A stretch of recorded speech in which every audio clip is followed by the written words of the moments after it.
Recently, my husband Steve and I were talking to a friend about how our spirits got us ready to find our perfect partner and how our spirits helped us recognize when we'd found the one. I'm putting it up here for you guys to listen to. Let me know if it's interesting to you. If this was a friend asking me, I would say, why do you think that pleasing the other person is the right thing to do? Maybe what they need in this moment is not to be pleased, but they need to be cared for, right? Maybe they just need to be listened to. Maybe you just need to be there with them, need to be present with them. But as we were talking about, people do go into pleasing rather than noticing what the moment needs, what the relationship needs. And when they both thrive. Right. Yeah. I mean, or what I need to say.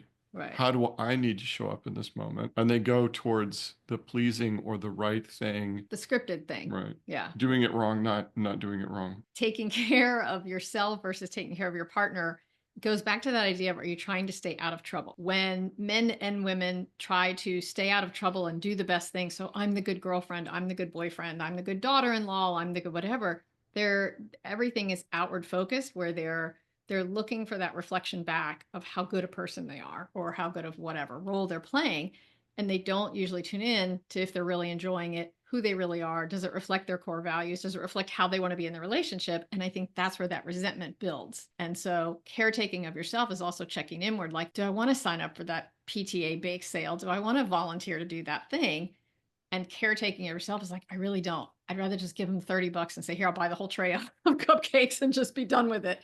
But I think taking care of yourself is that checking in as well as checking out. I'd say for me, what's most important is that I'm in touch with my authentic values, and whatever I'm doing, it's coming from a place of, I want to do this for me. I love taking care of you. It nourishes me to take care of you. But I mean, I don't want to diminish that statement, but that's because I have this value of, I'm a man who takes care of his woman.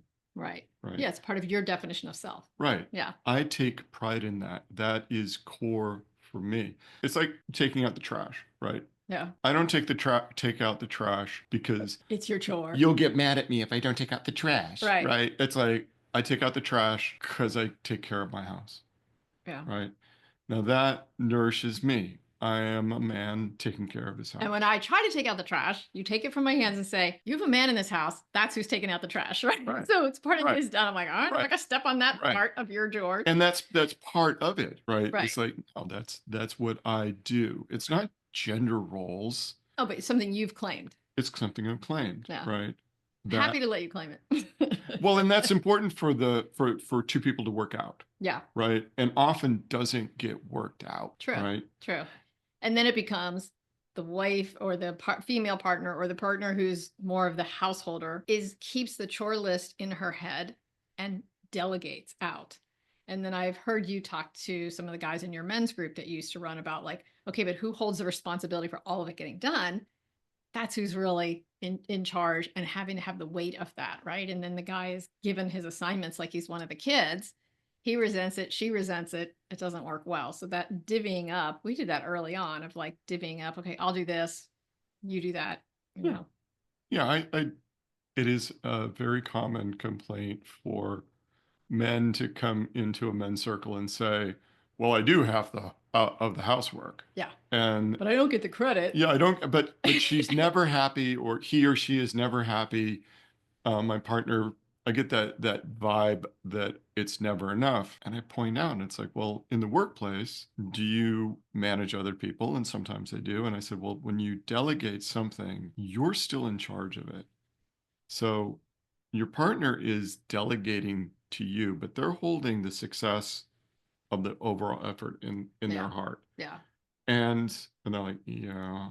And they're starting to get my point. They're like, oh. I said, you have to lift that off completely. You have to let them have an understanding of everything they're holding to run the house. And you need to lift it all up. Right. Right. And then divvy it up. And then divvy it up. Yeah. And then it's hard because sometimes the woman doesn't want to give up that control. Well, exactly. And sometimes you find that you don't have consensus on money or the yard or how the house should be. But I've worked with female clients who are executives by day, and then they go home and they still want to run everything and they don't want to give up the control. And they'll say, yeah, I don't like the way he loads the dishwasher, but I don't want to give that up. Right. So I'm going to still do it because I want it done just right. And I'm like, what is just right? I mean, I have clients who say, well, the pillows have to be a certain way on the bed. I'm like, why? Who goes into your bed and sees that? Right. Oh, it's just me. It's for my comfort. I'm like, then you should own that. If it's going to make that big a difference to you, you should own that. But that idea of giving up some of that control. True. Yeah. I mean, there's taking and there's giving. I mean, Yeah. the dishwasher's example is one of the ones I always fall back I on. love that story. I love that story because it's a good story for me. It was a moment. It was a moment that informed me about myself. And so Christine was over and we were dating. We weren't really even dating. We were just kind of We had friends. just met. Yeah. You were pretending not to date me. It was charming. Um, and I had just moved into this house, this rental house, and I'd not had a dishwasher in like Years. maybe 7 years, maybe more. Okay. Right. And the joy of just taking everything and putting it in the magic washing machine. Everything. Everything. Liquids, dish drain, Cattywampus, just- things that had no reason to be in there, stacked in really obscure, weird ways, and Jenga cube. and then just jamming it all in there. And Christine would be like, that's not going to get clean. I'm like, I will run it again. And she's looking at me, and she has this look on her face like, if we're really together, this is never gonna fly. And I watched that and I'm like, You had so much fun with that. She's Torturing me. she is touching me and I'm having fun. And then I had this thought of, well, I could be upset about that because I could feel like she would be controlling me. And I kind of did this math and I realized that of all the things that are important to me, how the stupid dishwasher gets loaded is not anywhere near the list. So I don't care. Right. Yeah. Now, if I had taken the position that I don't like being told what to do, Which you've done before. right, Yes. which of course, right, then we would have a fight about the dishwasher, and the fight's never about the thing. The Yeah. fight it's always about, oh, you don't get to tell me what to do. Yeah. Right, which is me taking a position of not wanting to partner with you. Right.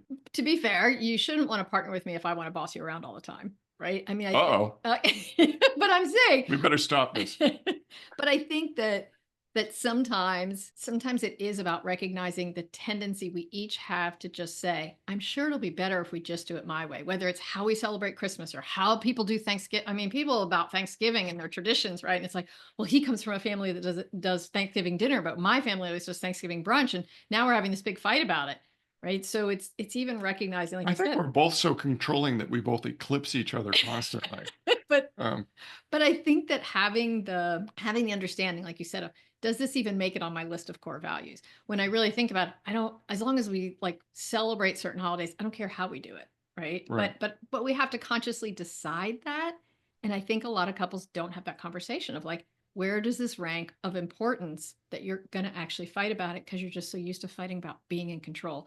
I mean, I've done couple sessions with couples where it's like two siblings bickering over who gets to control the TV remote. It's like, well, but he said this and she said that. And who do you think is right? And I was like, let me tell you what I'm not doing. I'm not going to be mommy here and play this.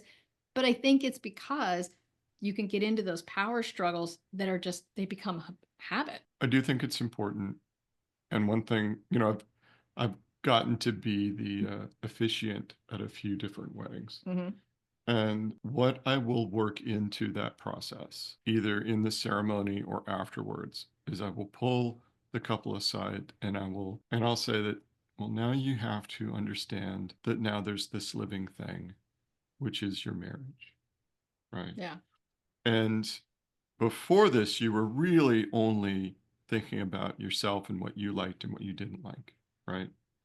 And when you're in a real relationship, you need to be sensitive to what the relationship needs. And there is a surrendering of what little Stephen wants, right? To not what you want, but what the relationship needs. Right. And a desire. We have a desire. You and I have made a commitment to partner. Right. But you're the first person I know who's basically talked about seeing the relationship as its own thing. Right. Like I've seen people write about like, think about your marriage like a bank account and you're both putting interest in so that you can, but But Transactional. yeah, but that's transactional. And so I like your, aside from the gagging, I like your take on it as see it as a living thing that you both have to nurture Well, and see what actually is good for the relationship. nurture, get to know it, Yeah. right? I may have a concept that, oh, I don't like dogs, Yes. right? I'm That's not a a dog biggie. person. I was a I'm a dog cat trainer. person. Not a dog. And people are like everywhere out there are like, We hate him.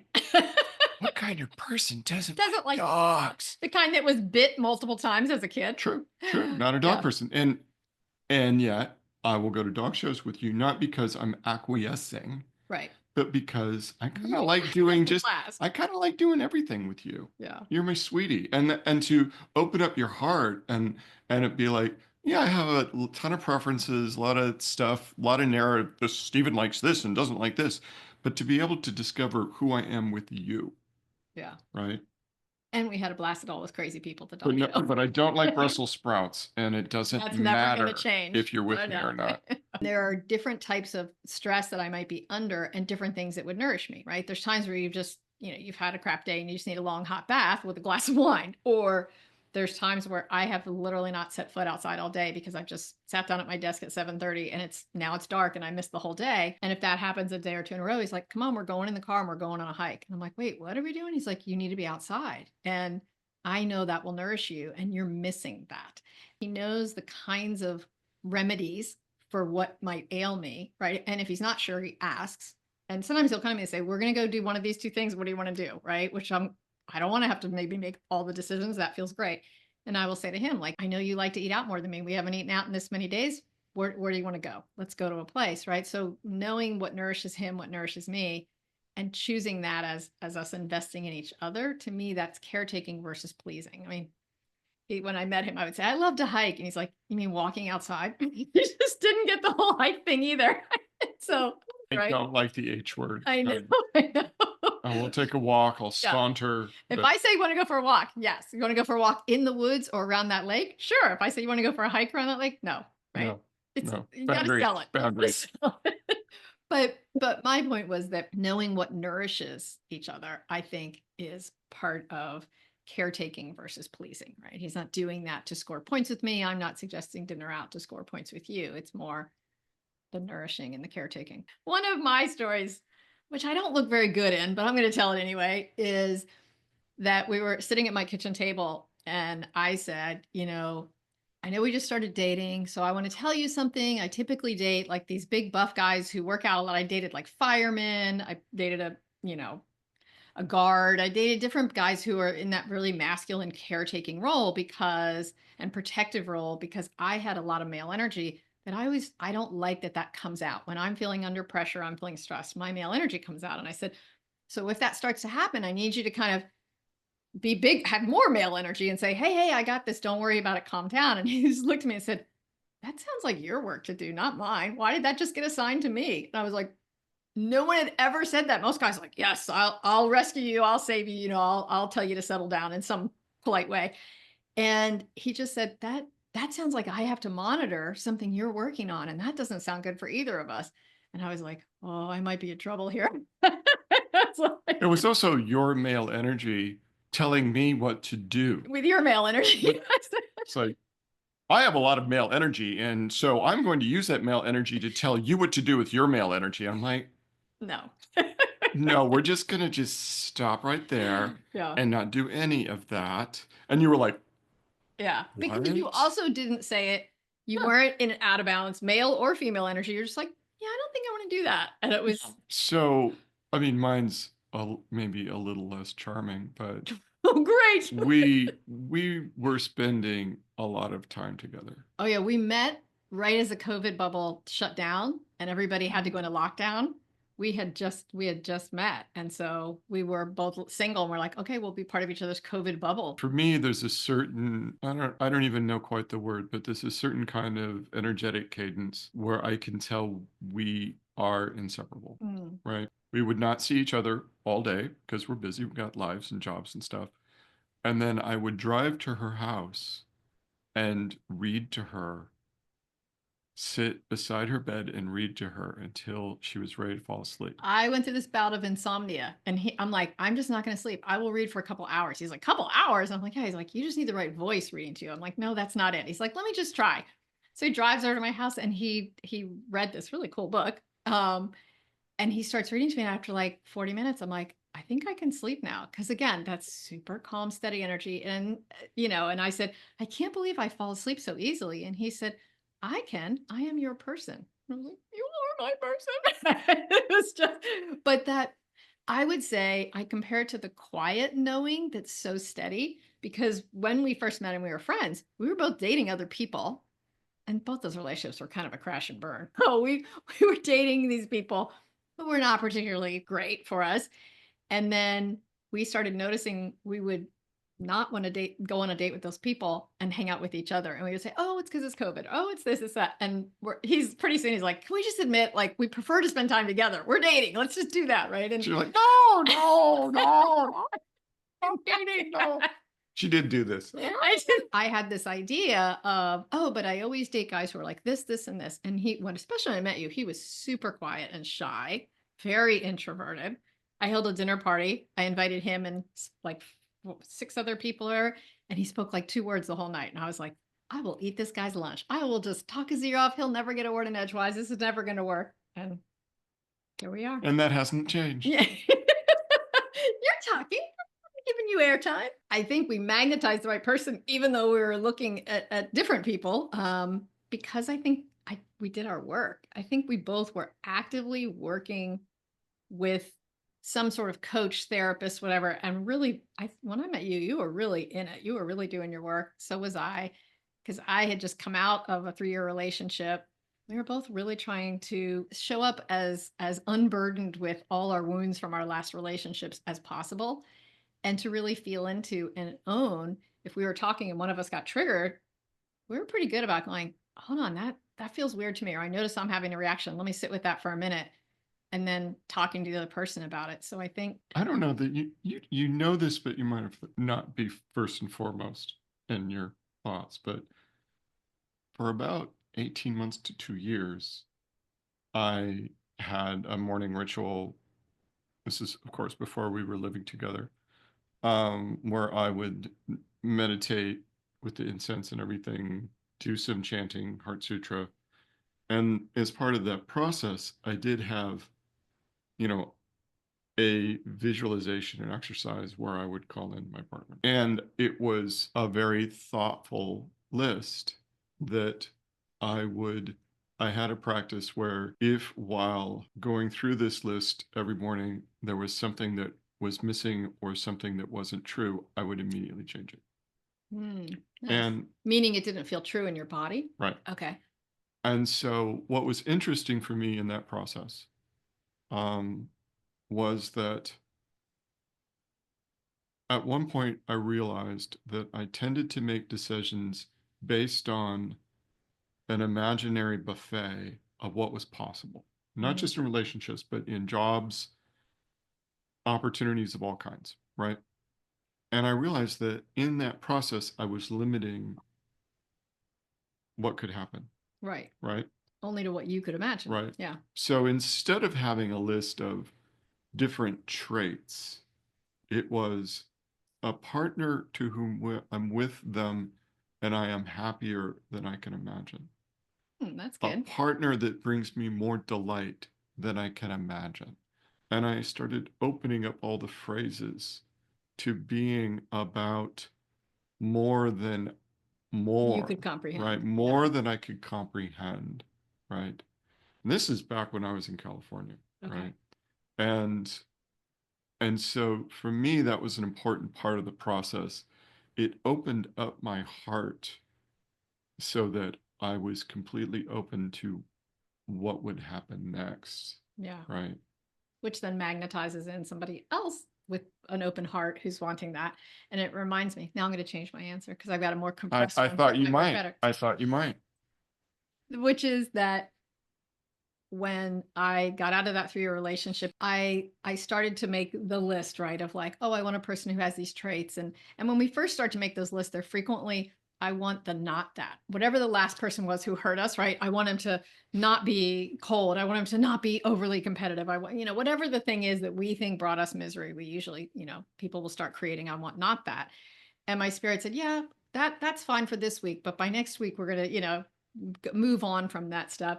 And I remember at one point my spirit said, in the next 6 months, you're going to meet him and it's going to be a total surprise. So just get ready for that. And I forgot all about it. And then when we started dating and I was like, oh my God, it was a surprise. I totally forgot what my spirit said. But she said, you're already putting out there how you want to feel, which is the same kind of idea. And she said, don't focus on you want these traits in a person, focus on how you want to feel when you go shopping at the grocery store with him. Focus on how you want to feel when you're sitting around on Sunday morning, having a cup of tea or coffee together. Like, how should it feel in those quiet moments? And what's the ease of the energy flow between you? And so those were the visualizations I was doing, which I guess is somewhat similar to what you were doing, of just like that compatibility just coming so naturally that it blew me away. Oh, it's just so easy. And then when we started hanging out as friends, I'm like, yeah, it's like the easiest person to talk to.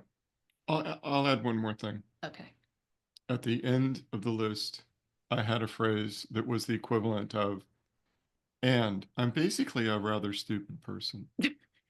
So could you hit me over the head and make it absolutely Obvious. clear that this is my person? Because I don't know, I have had students / clients, Freds, who are like, well, is this the person? They hit all the things, but still not sure. And I'm like, I don't want that. I want, yes, okay, they're my person. Don't hit me again. And was it that clear? Yeah, I think so. Because I think so often when people are in relationships, they go, oh no, this is pretty healthy, because we're pretty self-rationalizing as a species. And so I would say what is much healthier or easier than I thought it was going to be is the day-to-day decision making and the flow of support back and forth. We will joke that, he'll have a tough day at work and I can, flow energy to him, and then I'll have a tough time at work. And if we both have a tough one, we're like, well, now what? Now we just got the cats and they're not good for that. So, but I think that open communication and that intuitive, because of course I would end up with somebody highly intuitive, how we really do sort of anticipate and sense what the other person needs and tend to it, again, not to be pleasing or to score points, but to just as that investment. I will say that I was surprised at being in a truly positive and supportive and nourishing relationship. It is a new experience for me, and has enabled me to grow and be more productive and be happier in ways that I did not know were possible. Right. Yeah, I think, and not that this ever be about money, but I think it's interesting that since we met, we have both like upped our income substantially. And not because we're like, okay, now we're going to go out and do these things, right? He just kept leveling up these different jobs and each one paid him more money. And he's like, okay. And it just kept going. And he said to me early on when we started dating, like, I'm really clear I came into your life to be some of the energy underneath you that supports you as you go do your work in the world. And I was like, how do you know that? He didn't even know that much about what I was doing. And he's like, I just know that that's part of why I've been drawn into your life. And I was like, okay. And I think for both of us, one of the results, I'm going to speak for you here, but I think has been a calming of our central nervous system, right? That's that soothing of like, oh, it can feel this relaxing. It can feel this calm and steady. I remember when we had our first like argument. We argue very rarely. Both of us are kind of anti-drama, but we had our first like big argument, and we were at my place, and I went and I was crying, and I went and laid down on my bed, and he came and laid and wrapped around me, and I was like, basically, why are you still here? I'm like, why haven't you left? And he said, because I'm in it. So I can be mad at you and still want to comfort you because I'm not going anywhere. And I think that's important, more important for you to know than for me to sit over there and be mad. And I was like, then my brain just kind of went in the Cuisinart. Well, I don't know how to process all that.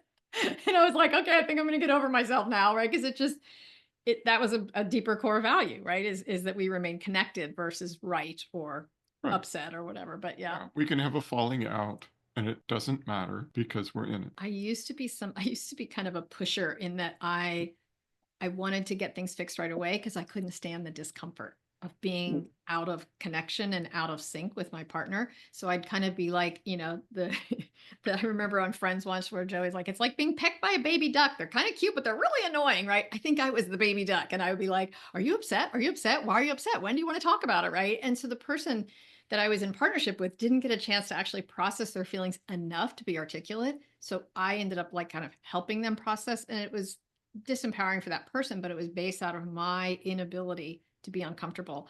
And then in meditation, my spirit started coaching me like, learn to be comfortable with being uncomfortable. I'm like, that doesn't even make sense. My spirit said, no, it's the more you can increase your tolerance for that, the less one, you'll be dependent on how somebody else is feeling, but it'll also give you space and the other person breathing space. And I would say we're pretty good about that of like, okay, let's take some space.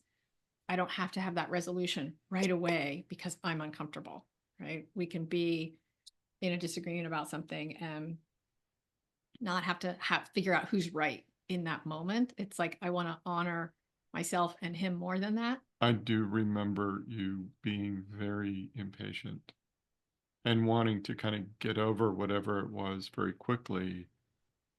And you introduced a rule, another rule that I rejected, where you were like, well, Looking good in this. give me feedback in the moment. Do not wait. And I'm like, no, I think I'm going to wait till I'm ready to tell you But that was based on the relationship I had before, where a guy a month later would go, by the way, when we were on that trip, Yeah. I didn't like how you did this. And I'm like, oh my God, like I felt like the cartoon character with the piano over his head, like you don't know when it's gonna fall. Yeah. So for me, I was like, I need to know if there's an issue then. Need to be a time limit on that Yeah, stuff. yes. Yeah. That's By what the way, 3 years ago, yeah. it was a Tuesday, I'm sure it was. and And stuff it. Like I said, because he didn't fit this typical image of the aggressive go-getter guy that I was anticipating or that I had dated, my spirit said, pay attention to how you feel, not to the signs you're looking for externally. I did have to, sit with my spirit and listen to her when she said, focus on how you feel when you're with him and the fact that you keep choosing to go spend time with him versus these other quote the super exciting guy or the guy that checks all the boxes or the whatever, or the guy that plays the fun bantering games on the date or the whatever that is the thing you think you want. Notice how you keep gravitating towards spending time with Steven. Why is that? And I'm like, oh, I don't know. I guess because we're good friends or it feel, and my spirit was not having any of those answers. She's like, no, it's where your heart is safe.